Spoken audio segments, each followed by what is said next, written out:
Looking good. Oh, hi! You caught me feeling extreme self-confidence. Speaking of self-confidence, let's talk about a creator who inspires self-confidence in her readers, Raina Telgemeier. Comic tropes. Comic tropes.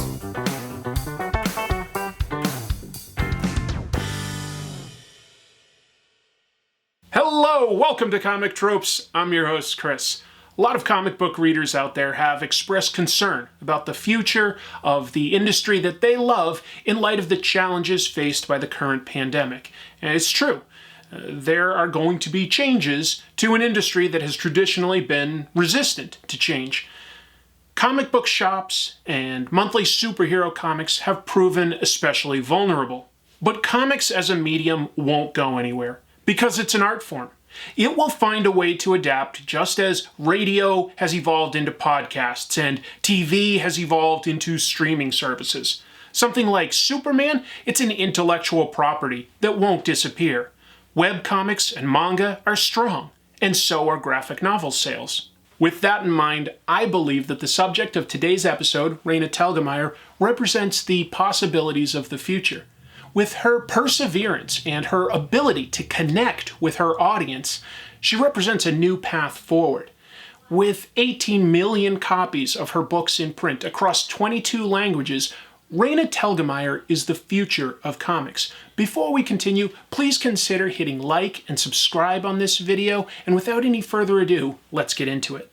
Raina was born in the spring of 1976 in San Francisco and had an early interest in art and animation. Early influences include Calvin and Hobbes and For Better or Worse, as well as novelists like Beverly Cleary, Judy Blume, and the Baby-sitters Club books.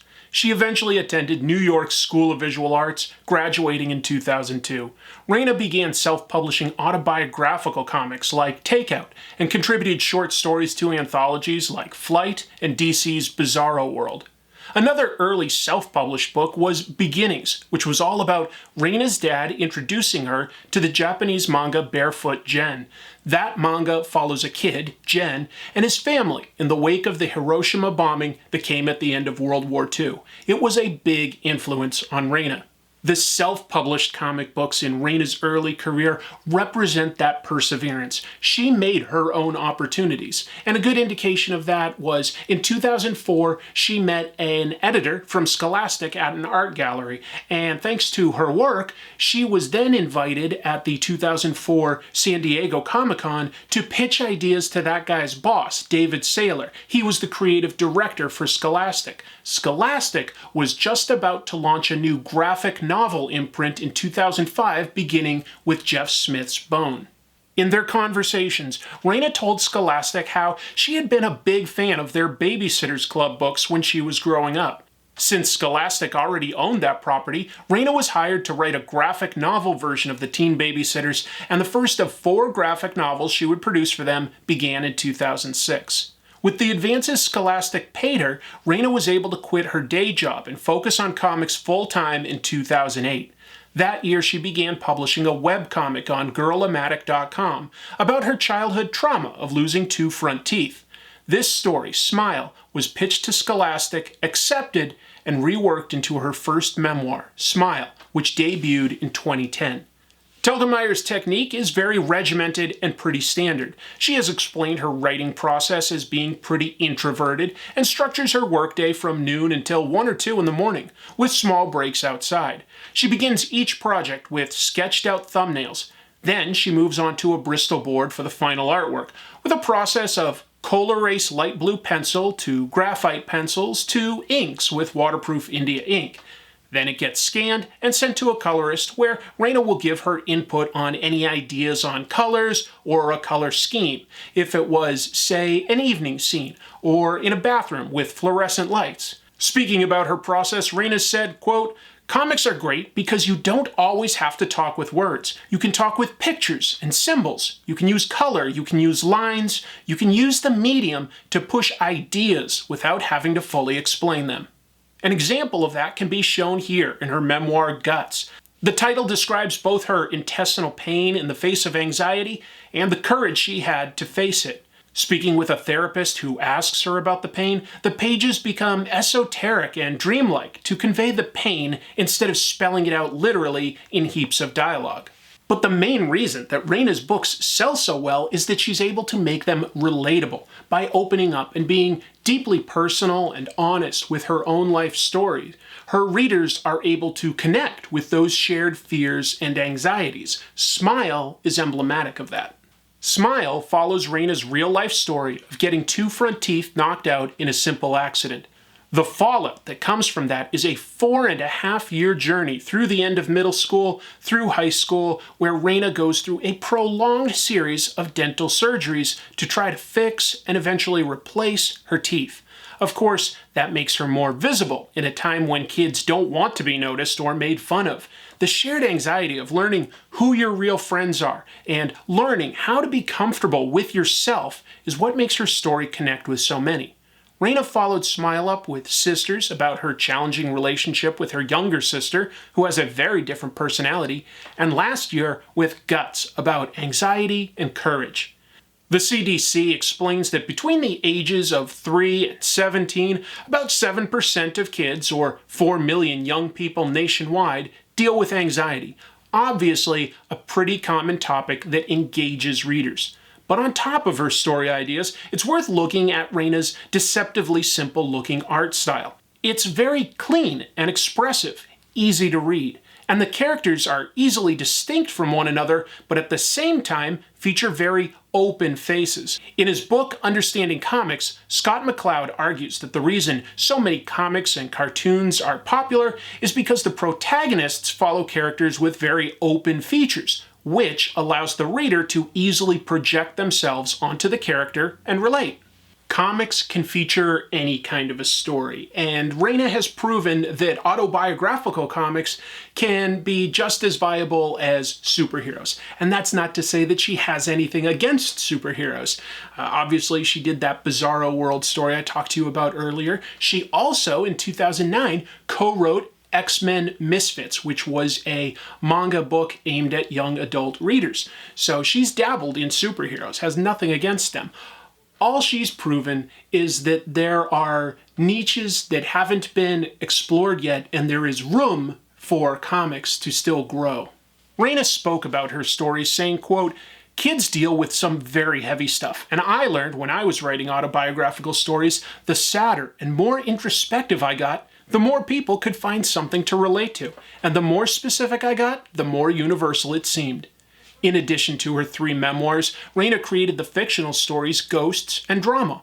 All of her work shares some of the same attributes, insightful looks at adolescence that are heartfelt and honest, but are far from idealized.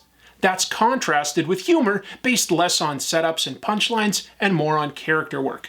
It also doesn't hurt that Raina's books are affordable. For example, Guts, which came out last year, is $12.99 for a 224-page story.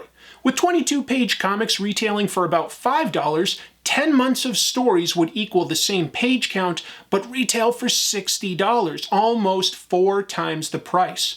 And most readers are leaning towards reading full stories, with sales of graphic novels and trade paperbacks selling well these days.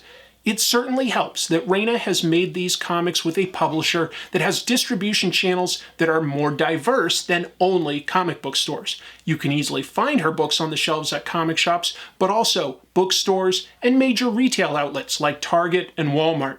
Putting the material in front of potential customers is half the battle. All of these diverse elements have combined to lead to Raina's success. Smile has now been kept in print for a decade, and it is still regularly on the top 10 bestseller list every month for young adult fiction. So, when it came time to print Guts last year, Scholastic debuted with a 1 million copy print run. 1 million copies! The month it debuted, Guts was the best-selling book. I'm not talking comic book, I'm not talking young adult comic book, I'm talking book. Against all other books, it was the best seller. With these kind of numbers, you look at, say, a best-selling comic book, and maybe it'll sell 100,000 copies a month. That doesn't come close to a 1 million print run. And that success has been acknowledged with more than just sales. Her readers flock to her readings and signings. She's received Eisner Awards for Smile, Sisters, and Drama. This past January, Comics Beat named Raina the comics industry person of the decade because of how well she connects with her audience. Raina didn't just sell a lot of books. She created a new market segment. Acclaimed cartoonist Gene Lun Yang said about Raina, quote, "Kids today are reading more comic books and graphic novels than ever, and Raina is a big reason why. She's a true comics superstar who essentially created a brand new category of comics in the American market, middle grade graphic memoir." Raina continues to foster a loyal readership based on the respect she gives them. Raina spoke about her readers, saying, quote, "It's quite likely I'll keep on writing for this age group because it feels like it is my voice. I am really comfortable here and my readers are amazing. They're just incredible people. That hasn't changed about me. I don't think it ever will." I know not everybody watching will feel drawn to reading Raina's books, but I have read both Smile and Guts. I think that they were great reads. They bring you back. The stories are about self-confidence and figuring out who you are as a person. That's something that anybody can understand. To paraphrase a popular idiom, 18 million readers can't be wrong. It's not that I think that her books are the only way that comics will be in the future. Rather, I'm saying that comics may change, but comics will always be here. Let's take a look at some of the fan art that came in this week, and then I'll wrap up with some final thoughts. Artist Zan Moff has imagined me as Bloodshot. He includes links to his Instagram pages. Rob Joyce sent in this piece, which accurately addresses how busy I am. Road Jaws illustrates me solving the pandemic the best way possible, with explosives. James Cole drew me in the style of a classic Jack Kirby Captain America. He also sent in a photo of an Infotron that he built at the school that he works at. Chris Brown envisions me as the Watcher, which I suppose I am in a way. Tavo Duarte from Mexico sent in art where I'm having a debate with the Venom symbiote. You can see more of his comics at his site. Finally, Bao Li illustrated Infotron hanging out with other popular robots from comics. Folks, if you'd like to have some artwork featured on this show, I'm always happy to share that. Just make sure that it has something to do with Comic Tropes and send it into this address, comictropes@gmail.com. I'll be sure to share it. And then on top of that, I will actually pick a winner from that group of entrants to win a Gachapon prize that I picked up in Japan. They come out of the Gachapon machine that was donated by Lunar Shine's store. So, we've got 7 entrants this week. Let's spin the ball hopper a bunch. I'm just moving it all over the place, really getting it shook. Reach in here, and I'm seeing number four, which was this artwork. All right, very cool. And let's see what you won. I know I'm taking a chance with this episode because the primary audience for Raina's work is younger, but I think that a lot of you care about the state of the industry and want to know where it potentially could go in the future. I know a lot of you are parents at this point, but even if you're not, I'm saying I read these books. They were really enjoyable and entertaining. All right, gotcha, pun. We'll see what number 4 won. This is a little big. It's hard to get out. All right, it's a little smaller now. What does it say on it? Marvel. It says Marvel. It's a head. I think it's a Miles Morales sort of chibi figure of some sort. I see some sort of Spider-Man in there that looks like Miles Morales. That's my best guess.